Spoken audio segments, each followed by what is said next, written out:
Assalamualaikum warahmatullahi wabarakatuh. Waalaikumsalam warahmatullahi wabarakatuh. Kembali lagi bersama kami di Riau Podcast. Nah, salah satu permasalahan di Kota Pekanbaru adalah dalam hal pengelolaan sampah. Nah, kita hari ini akan bincang-bincang bersama narasumber kita yang sukses melakukan pemanfaatan sampah menjadi nilai ekonomis, yaitu Bang Zaki. Oke Bang, pemanfaatan seperti apa nih yang melakukan sehingga sampah bisa bernilai ekonomis nih Bang? Ya, jadi Mas, pertama Pekanbaru itu punya label yang diberikan oleh netizen. Labelnya? Dari semua label, salah satunya adalah sampah. Sampai disebutin Pekanbaru itu kota sampah. Terus saya bilang, ayo dong kita ubah ini menjadi salah satu harapan kita. Supaya Pekanbaru bisa berubah, ya kan? Benar. Caranya simpel aja, kasih satu kalimat. Apa tuh Bang? Inovasi, kata inovasi. Inovasi. Jadi akhirnya letak di mana tuh kalimatnya? Pekanbaru kota inovasi sampah. Kita mulakan dari situ ya pembahasannya. Iya. Jadi dengan adanya gerakan Pekanbaru Changemaker, kita ingin mewujudkan Pekanbaru menjadi kota inovasi sampah. Kota yang memanfaatkan sampah. Begitu. Pokoknya dia punya inovasi sampah aja. Inovasi sendiri nih ya. Nah, sampah ini nggak terbatas ya sebenarnya. Ada jenis organik, ada jenis anorganik. Iya, benar. Nah, kita di Pekanbaru Changemaker ini ngajak nih masyarakat bahwa kami udah ambil bagian untuk ngurusin sampah organiknya. Sampah organiknya. Ya, harapannya dengan kita bergerak juga, teman-teman yang lain, wih, dia gerak juga loh. Masa kita nggak ngambil bagian? Pengennya sih begitu. Iya. Nah, jadi sampah di Kota Pekanbaru itu 1.100 ton, Mas. Seluruh Pekanbaru total 1.100 ton per putaran per harinya. per hari. Ini baru Pekanbaru loh, belum Riau. Nah, 1.100 ton ini didominasi oleh sampah organik. Jadi kalau kita ngeliatin sampah, itu biasanya penumpukan sama bau. Iya. Ada tumpuk, ada bau. Betul. Kita lihat bau di mana nih, kita cari kan. Terus kemudian, oh ternyata numpuk di sono, pantesan di sono baunya. Iya. Nah, yang bau itu hadirnya dari sampah organik atau anorganik, Mas? Dari organik. Yes, jadi untuk yang bau pasti dari organik. Iya, benar. Tapi untuk yang numpuk, keduanya dari organik dan anorganik. Nah, sekarang masalahnya yang bau ini cukup mengganggu. Nah, organik ini ngambil dominasi paling banyak di antara semua komposisi sampah. Berarti kalau TPA Muara Fajar itu kita lihat sebegunung gitu. Ini kalau sesekali kita jangan ngunjungin ke mall terus. Iya. Kalau bisa ngunjungin ke mall pula, ke TPA Muara Fajar. Supaya kita tahu semua sampah yang kita pindahin di Kota Pekanbaru itu bagaimana keadaannya di sana. Benar-benar. Segede apa, sebermasalah apa, dan yang penting jadi peluang apa nanti. Dari 1.100 ton didominasi oleh sampah organik. Kalau kita ambil kata 1.000 ton, kalau kita ambil di situ 70%-nya dominasi organik, berarti 700 ton. Iya. Nah, 700 ton ini bisa kita kelola menggunakan metode biokonversi. Jadi, Pekanbaru Changemaker di sini, sumber sampah di sini 1.100 ton. Iya. Dijemput, lalu kemudian di sini nanti di Pekanbaru Changemaker di sini ini akan dikelola menggunakan metode biokonversi. Metode biokonversi ini adalah metode di mana sampah diurai menggunakan mikroorganisme. Nah, penguraiannya. Jadi kan diurai dulu tuh biar kemudian bisa dipakai atau kemudian bisa hilang jadi barang yang tidak sia-sia lah gitu kan. Nah, menggunakan mikroorganisme yang di sini disebut dengan maggot BSF. Maggot BSF. Jadi maggot BSF ini, BSF itu black soldier flies atau kalau bahasa Indonesianya lalat tentara hijau. Termasuk salah satu insekta atau serangga yang dia cukup cepat ngurai sampah. Kita mungkin pernah dengar namanya composting. Sampah dikompos, ya kan? Oke. Ya. Metode composting. Nah, composting ini makan waktu sebulan lebih. Kadang bisa sebulan, 2 bulan, 3 bulan tergantung mereka punya treatment. Nah, kalau menggunakan maggot, itu kita bisa mengurai sampah sama fungsinya dengan composting, tapi lebih kompleks dan lebih lengkap. Itu 10 sampai 14 hari. Berarti lebih kencang mana? Lebih cepat inilah. Berarti lebih kencang menggunakan biokonversi menggunakan maggot tadi. Nah, jadi di sini sampah 1.000 ton tadi, 70%-nya 700 ton digunakan untuk diolah pakai biokonversi. Nah, dari sana kita dapat ini, Mas. Kita dapat pakan ternak, kita dapat pupuk organik. Nah, pakan ternak dan pupuk organik kita asumsikan sebagai inovasi dari hasil pengolahan. Itu yang kita maksud bahwa ternyata kalau kita tilik dari permasalahan kota, kita punya permasalahan harga pakan yang mahal. Benar sekali. Pupuk mahal juga. Nah, kalau setelah saya terangin begini, bahwa kita bisa dapat pakan ternak dengan kualitas tinggi secara masif dan juga pupuk dari Hasil sampah. sumber sampah. Berarti harusnya Pekanbaru punya inovasi pakan dan pupuk mandiri. Murah. Lebih murah mungkin dari yang harga pabrikan. Ya. Iya. Nah, dan itu yang pengen kita kejar, bahwa kesadaran masyarakat bahwa sampah bukan sekedar sampah plastik doang, tapi juga ada sampah organik yang dominasinya lebih besar. Dan ternyata sampah organik ini bisa dijadikan suatu inovasi yang tepat sasaran ke masyarakat, bahwa masyarakat betul butuh pakan murah, masyarakat betul butuh pupuk murah. Nah, apalagi habis dari situ, harapannya ketika dapat pakan yang murah sama pupuk yang murah, boleh geser ke sini ya. Nah, di sini peternakan itu kita bisa dapat ikan murah, ayam murah, bebek murah, buah murah, sayur murah. Yang akhirnya kita bisa dapat pangan murah. Kalau pangan sudah murah, kita bisa ngindarin yang namanya stunting. Ya, benar sekali. Jadi kami merilis 3 gerakan di Pekanbaru Changemaker, kolaborasi dengan pemerintah. Di situ kita punya gerakan namanya gerakan sedekah sampah organik, yang kemudian akan menghasilkan produk inovasi pupuk dan pakan, kita sebut namanya sedekah pakan. Lalu kemudian nanti dari sedekah pakan, kita juga mengeluarkan namanya sedekah pangan. Di semua lini tadi, boleh digeser ke bawah sedikit, kecilin dikit di sini, semua limbahnya pasti ada dong, ya kan? Iya. Limbah itu akan diolah kembali menggunakan biokonversi di unit Maggot Center. Dengan kata lain, kita menciptakan satu ekosistem pengelolaan sampah kembali lagi yang nggak berhenti, nggak berujung, atau disebut dengan infinite. Iya, infinite. Keren, Mas? Menarik sekali sih, Mas. Mas. Ini kita belum bahas peluang bahwa ada banyak lapangan pekerjaan yang bisa kita ciptakan di sini. Iya. Memandang suatu masalah menjadi peluang, kan itu yang harus kita bangun. Benar. Nah. Jadi Bang Zaki ini juga sebagai pembisnis Maggot nih, Bang? Iya, salah satu praktisi. Sebenarnya saya latarnya digital. Saya latarnya digital, konten kreator, dan juga saya ada klien yang saya bina branding personalnya untuk kebutuhan personal mereka, personal mereka. Tapi saya punya hobi itu salah satunya di aspek lingkungan gitu. Lingkungannya. Karena kenapa ya? Lingkungan ini ternyata banyak banget yang kita belum jelajahi, atau mungkin kita udah tahu tapi kita nggak serius melaksanakannya. Iya, benar-benar. Sampah udah lama loh Mas di Pekanbaru ini. Betul kan? Betul. Udah dari dulu Bang dengarnya sampah. Kok nggak sampah? Dan sampah itu 60 miliar anggarannya. Mungkin sekarang bisa lebih tinggi. Tapi kita pengennya sampah itu bukan dari sumber lalu kemudian sampai ke TPA. Enggak, kita nggak pengen gitu. Sampah itu harusnya tidak terjadi penumpukan di TPA. Sampah itu harusnya dia sebelum sampai ke TPA, dia diolah secara teritorial, yang kita sebut dengan TPST atau tempat pengolahan sampah terpadu yang tersebar di seluruh kota Pekanbaru. Itu ada ratusan yang tadi saya bilang kan. Harusnya dikelola secara teritorial tadi, sama TPST tadi.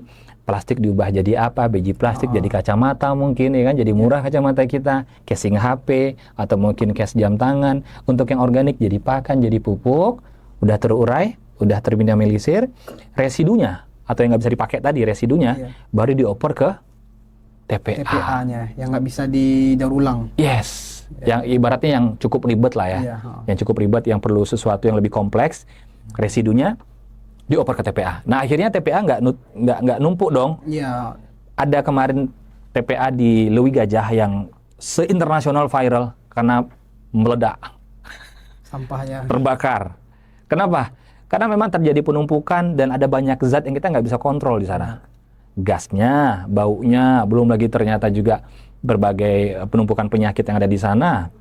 Orang di sana mengatakan kami sehat-sehat aja Pak. Iya, tapi tetap sumber itu menimbulkan potensi penyakit gitu. Belum lagi gas tadi kan terpantik dikit dengan korek, cedung, meledak dia.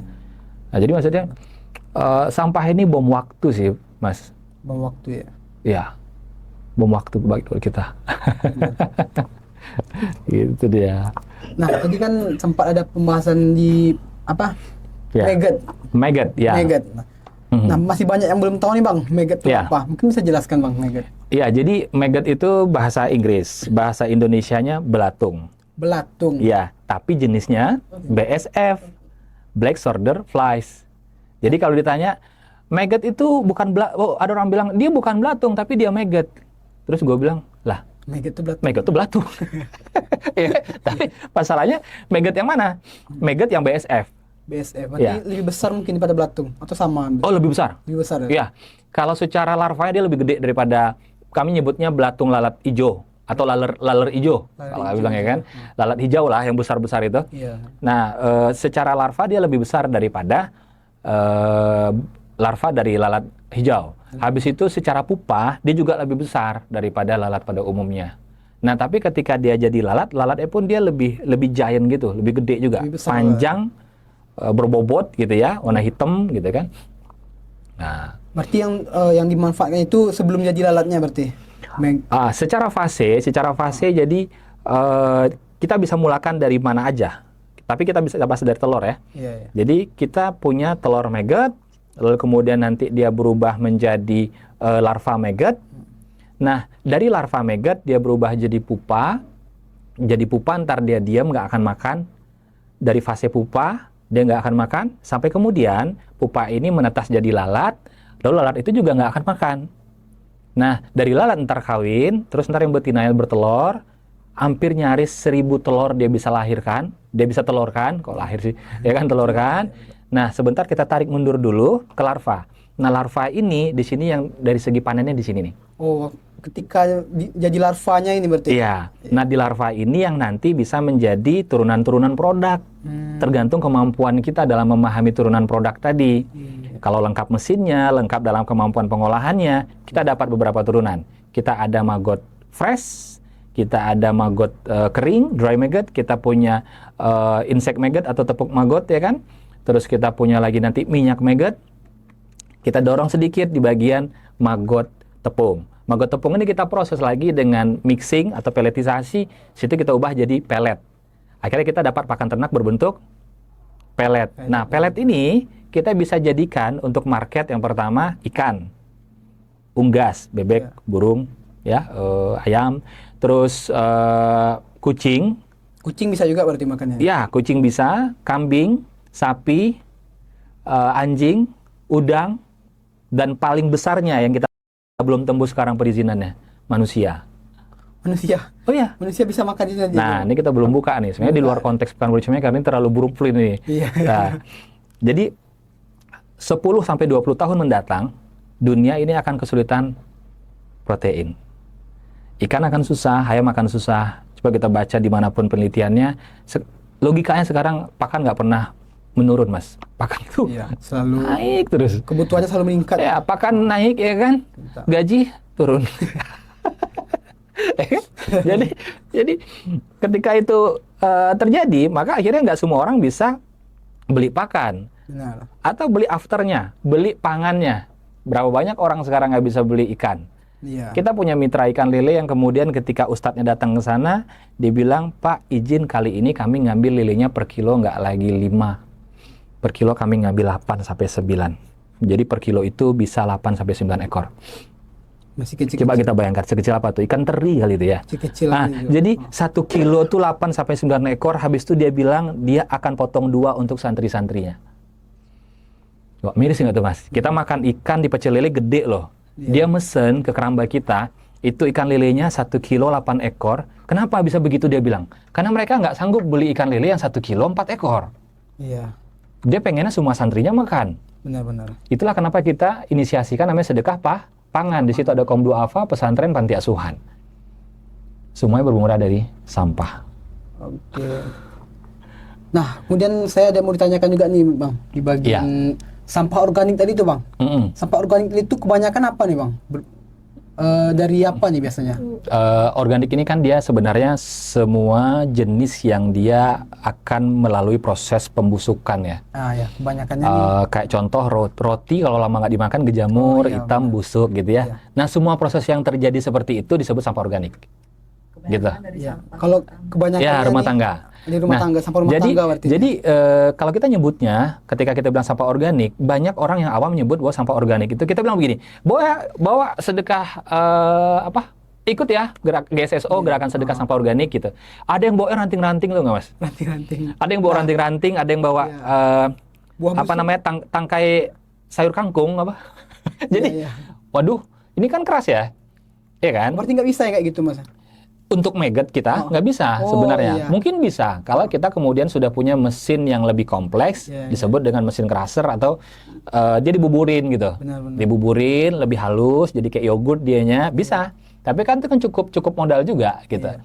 Nah, kita pengennya itu sampah organik dapur. Semua sampah yang pernah masuk ke dapur, yang kita makan, yang akan masuk fase dia itu akan terjadi expire, itu yang kita pengen kasih ke maggot. Oh. Jangan iya, ditumpukin iya. di tempat sampah. Benar-benar. Jadi harapannya di rumah sudah dipilah sampah itu, atau mereka juga bisa budidaya maggot di rumah. Kita punya program portable dari rumah ke rumah, sehingga masyarakat itu bisa milah sampah dari rumah menggunakan teknologi biokonversi. Kita punya alatnya, cukup murah lah. Iya, Gitu. iya.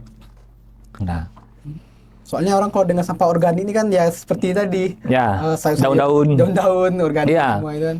Iya, masuk organik, tapi di konteks yang kita kelola menggunakan maggot itu tidak kita prioritaskan gitu. Jadi kayak contoh ya, buah-buahan, roti, daging, lele yang udah nggak kemakan sisa, atau bahasa kerennya kalau di artikel itu kan food waste, Oh, ya iya, kan, iya. sisa makanan gitu kan. Di rumah makan, kalau kita makan prasmanan mas, Oh iya. banyak banget sisanya. Kadang ayamnya masih utuh lagi ya kan. Apalagi pas buka puasa. Gini deh, setiap kita buka puasa, udah selesai buka, coba eksperimen aja lihat kiri kanan. Berapa banyak tuh yang sisa. Nah, itu yang kita maksud. Sampah itu yang kita maksud. Food waste tadi. Nah, itu dia. Nah, ini ada hubungan kerjasama nggak bang dengan Pemko atau pihak DLHK Pekanbaru nih? Ada tentunya. Karena memang gini, sampah ini semua punya regulasi. Iya. Jadi dengan kata lain, sudah ada yang mengatur. Kita berharap bahwa kerjasama ini tidak main pintu belakang dong. Iya benar. Karena di manajemen kita selalu bergerak dengan viralitas. Mungkin kita pernah dengar Pandawara. Oh, yang Salah satu yang menginspirasi kita semua secara nasional. itu lah, iya. Akhirnya semua orang Pekanbaru ngikut-ngikut bersihin sungai ya kan. Nah, gara-gara Pandawara viral ikut bersihin sungai. Nah, itu kenapa? Karena ada viralitas. Benar. Nah, kita bergerak pakai konten, pasti akan ada aspek viralitas. Kita nggak pengen pakai pintu belakang. Bagaimana caranya? Kita kerjasama dengan pemerintah. Jadi baru saja tanggal 3 Maret ya nggak salah. Kita kerjasama dengan pemerintah, kita MOU di HPSN Hari Peduli Sampah Nasional, di CFD kita MOU di hadapan beberapa jajaran Pemko. Terus ada Pak Wali dan Pak Sekdako juga. Terus di situ ada beberapa perusahaan. Dan kita absen perusahaannya loh, ini keren ya. Jadi saya request bahwa di event itu perusahaan-perusahaan itu dipanggil supaya dia berkomitmen akan membantu program ini nantinya. Oh iya. Jadi ada papan tulis, dia absen sama MC-nya, perusahaan A, perusahaan B, yang tidak datang tuh kena tanda lah tuh kan. Nah, Banyak ketika itu yang hadir bang. ada banyak yang hadir dan banyak juga yang nggak hadir. Karena nggak apa-apa, karena gitu, ya begitu. Semuanya butuh transparansi dalam pengelolaan sekarang. Benar. Dan kita pengen tanggung jawab sampah ini bukan tanggung jawab individual saja, bukan tanggung jawab per kelompok saja, bukan tanggung jawab PCM aja, bukan, tapi tanggung jawab seluruh komponen masyarakat, Benar. pemerintah, perusahaan, gitu kan. Benar. Pernah nggak terbayang, Mas, ketika ke Indomaret atau Alfamart, semua supermarket lah ya, Benar. yang punya produk-produk di dalam, roti, susu, yogurt segala macam, gitu kan. Nah, itu semua punya afkir nggak kira-kira? Iya. Punya produk expire ya. Iya ada supaya. Sekarang kita coba imajinasi, di mana produk afkirnya? Di mana diletak produk afkir mereka? Iya, belum pernah dengar kita. Pertanyaan pertama. Bisa Pertanyaan kedua, kalau ada produk afkirnya, siapa yang ngelola? Yang keduanya, yang ketiganya, seperti apa pengelolaannya? Yang keempat yang penting, karena kita kan sering ngomong 3R gimmick banget ya kan? Betul betul. Reuse, recycling, reproduce, ya kan? Kita tagih nih, dari semua komponen tadi, mana kebermanfaatannya? Betul nggak tuh? Iya betul betul. Jadi, kemana sampahnya, bagaimana pengelolaannya, Bagaimana apa dampak dari pengelolaannya? Baru kita bisa ngomong 3R. betul. Itu dia. Nah, Gitu, Mas. kesinambungan program Pekanbaru Changemaker ini dengan Dinas DLHK secara Ya. nilai ekonomis nih, bagi Ya. masyarakat luas nih bang. Ya, jadi pertama saya menghimbau kepada seluruh masyarakat bahwa pemerintah itu punya unit pengelolaan sampah terpadu yang kita sebut dengan TPST, TPST. tempat pengelolaan sampah terpadu. Itu ada ratusan. Dan Di kita Pekanbaru aja. di Pekanbaru aja. Pekanbaru. Kita belum bahas Riau dan kota-kota lainnya. Iya, benar. Belum bahas lagi per regional, Sumatera bagian tengah, utara, selatan, segala macam. Nah, Pekanbaru saja, itu ada ratusan TPST. Ratusan TPST itu kita baru ambil satu aja. Kita ingin sama-sama menguji. PCM harus menguji integritasnya di depan Pemko. Pemko pun juga harusnya juga memperlihatkan integritasnya kepada masyarakat. Dalam hal ini perwakilannya adalah PCM. Iya. Nah, kita inginnya dengan adanya pergerakan ini kita bisa membuka lapangan pekerjaan baru. Iya. Jadi ada istilahnya Mas, bahasanya apa ya? Di situ tuh ada petugas yang akan kita buka lowongannya untuk memperkerjakan program-program penguraian sampah. Lapangan pekerjaan kan berarti. Iya. Nah, habis itu apa yang dikerjakan tersebut kan menghasilkan produk. Tadi ada pakan ternak, ada pupuk. Kita belum bahas diverifikasi nih, turunan-turunan detailnya nih. Iya, iya. Ya kan? Secara umum aja. Secara umum aja deh, pakan gitu ya, belum kita bahas minyak ini. Nah, itu produk gitu. Nah, produk itu kemudian bisa menambah keuntungan untuk kota Pekanbaru. Habis itu juga bisa menambah keuntungan untuk hadirnya produk-produk mandiri di Pekanbaru. Produk apa ini maksud ini? Produk dimaksud ini adalah pakan ternak tadi, pupuk tadi. Sehingga akhirnya isu-isu yang tadi katanya mahal itu harusnya nggak tercipta gitu. Benar-benar. Karena tercipta dari hasil ini ya. Iya, harusnya kita punya produk-produk pakan ternak gitu.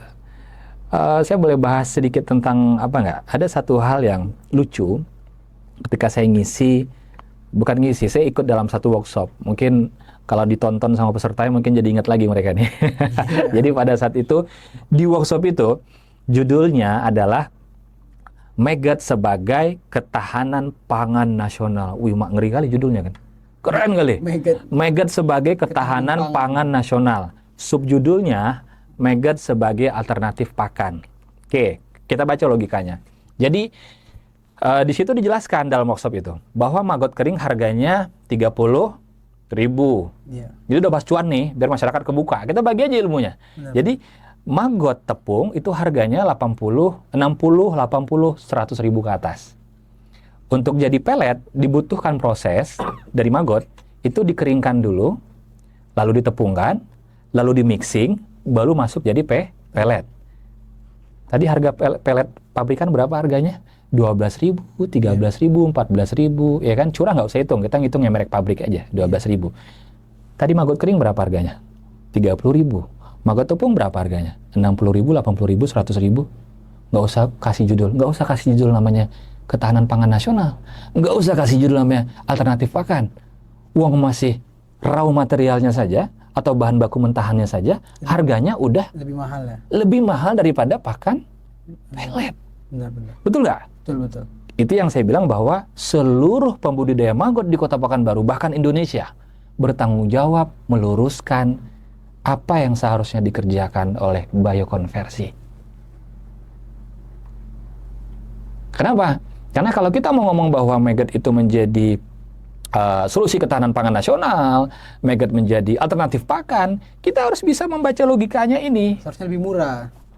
Tapi kenapa? Karena tidak ada kontribusi kolaborasi dengan pemerintah dan berbagai disiplin ilmu lainnya. Itu yang dicoba. Itu yang dilaksanakan oleh Pekanbaru Change Maker. Kita mencoba bahwa bisa nggak sih? Tapi saya rasa bisa. Kenapa? Karena kita pernah lakukan di Jawa pada saat itu.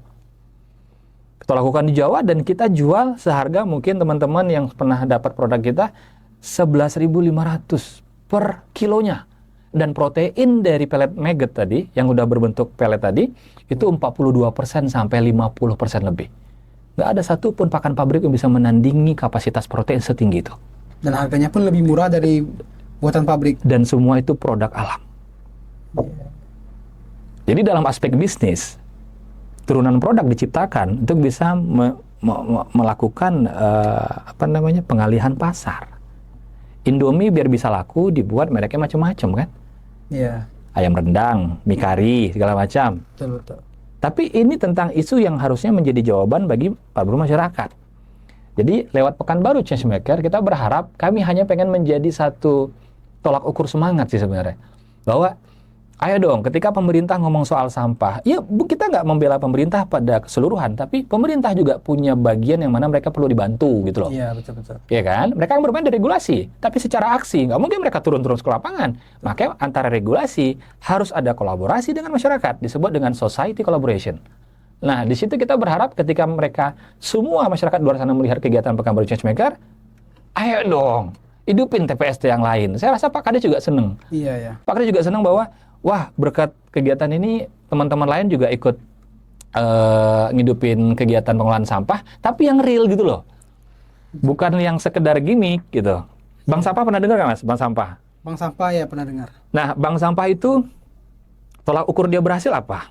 Tolak ukur dia berhasil itu kan harusnya yang dikelola ada, harus itu ya. Ya, mengeluarkan. Ada yang dikelola apa? Sampah plastik, sampah organik gitu kan. Yang kedua, yang dikelola itu ada value. Dia harus mempresentasikan ketika dia kelola plastik menjadi kotak tisu. Nah, ada hasilnya. Menjadi frame kacamata, gitu kan? Kacamata mahal loh sekarang, luar biasa merek-mereknya kan. Betul. Nah, habis itu dia mempresentasikan value-nya.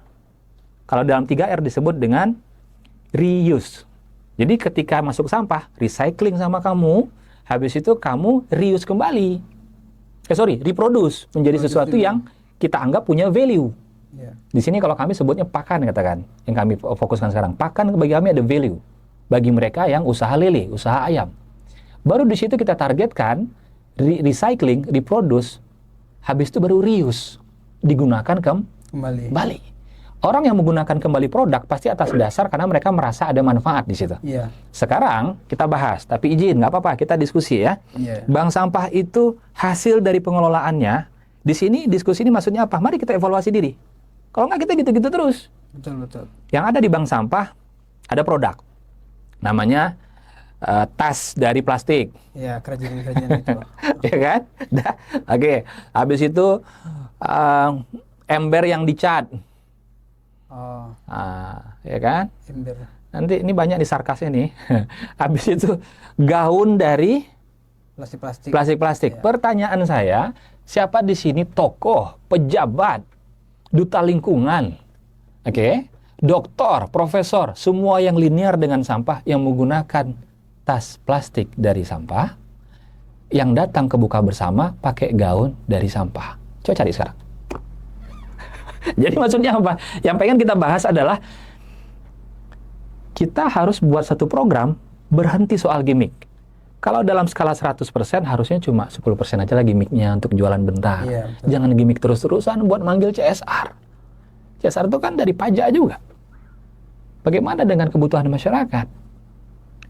Apa yang kemudian ketika kita diskusi dengan beberapa bank sampah, mana buku penjualan dari kita? Ayo sahabat-sahabat pejuang lingkungan, bank sampah. Coba saya minta buku penjualannya. Malu semua ya.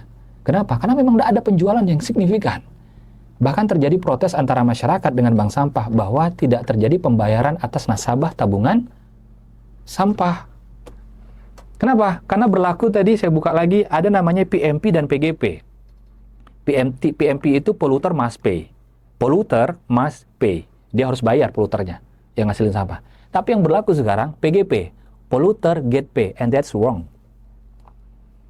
Polluter get pay itu salah banget. Harusnya polluter itu yang bayar sampah. Saya jemput sampah ke rumah abang, habis itu harusnya abang yang bayar atau saya yang bayar? Iya. Abang yang bayar gitu, ya kan? Karena saya yang jemput, saya yang kelola gitu. Nah sekarang bagaimana mungkin teman-teman kita bank sampah kita biarin sengsara dikarenakan berlakunya sistem PGP. Mereka yang lupa, mereka udah terjebak di sistem itu. Apa contohnya? Ketika kita ngantar sampah ke bank sampah, siapa yang bayar? Orang bank sampah. Yes, itu PGP. Polluter get pay from bank sampah to nasabah. Baru mereka bingung. Oke, uang kita udah habis. Berarti kan ketika dia harus bayar sampah dulu di awal, berarti dia harus punya Modal. Pikiran bisnis lah kita. Pikiran bisnis aja lah. Berarti kan harus punya modal dulu kan untuk bayar sampahnya. Ini saya ngajak kepada seluruh praktisi sampah, jangan mengikuti budaya yang pernah dilakukan dulu tanpa ada analisa. Iya. Oh, orang bank sampah ngikut ini, kita ikut juga. Bukan, lihat baik-baik.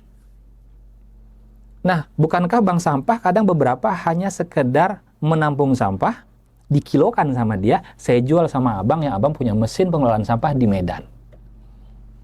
Yang harusnya terjadi, di bank sampah, masuk sampah, dipilah, lalu dikelola dan dipergunakan kembali. Berarti di situ terjadi pemilahan dan pemprosesan ulang. Iya, benar. Berarti mesin yang mengubah si plastik menjadi biji itu di bank sampah atau di luar bank sampah? Di bank sampah harusnya terjadi tuh. Benar-benar. Jadi kompetensi ini penting. Itu yang saya juga ngajak kepada pemerintah.